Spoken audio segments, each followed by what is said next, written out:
আপনারা তো মনে করেন যে ভারত আমাদেরকে ঘিরে রাখছে, তাই না? আসলে ভারতকে আমরা ঘিরে রাখছি। এই দিক থেকে আমরা, এই দিক থেকে চায়না, এখান থেকে নেপাল, এখান থেকে ভুটান, এখান থেকে মায়ানমার, এখান থেকে পাকিস্তান, আর তার চেয়ে বাপ আছে না? ওদের সাথে কেউ পারছে এই পর্যন্ত? ভাইরা নিজেদেরকে গড়ে নিচ্ছে, বোঝাচ্ছে। এখন কথা হচ্ছে, আমরা একটা কাপুরুষতার পরিচয় দিচ্ছি।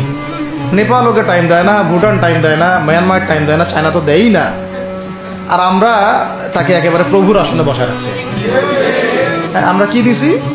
আমরা ইলিশ দেই, আমরা ট্রানজিট দেই, আমরা রেল দেই, আমরা বন্দর দেই, আমরা আর কি দেই? গ্যাস তো দেই মাশাআল্লাহ, তারপরে পণ্যগুলো তো দিচ্ছি, গার্মেন্টস দিয়ে দিচ্ছি, আমাদের প্রশাসনের মধ্যে লোকজন দিয়ে দিচ্ছি, কর্মী শ্রমিক দিয়ে দিচ্ছি। এই জন্যই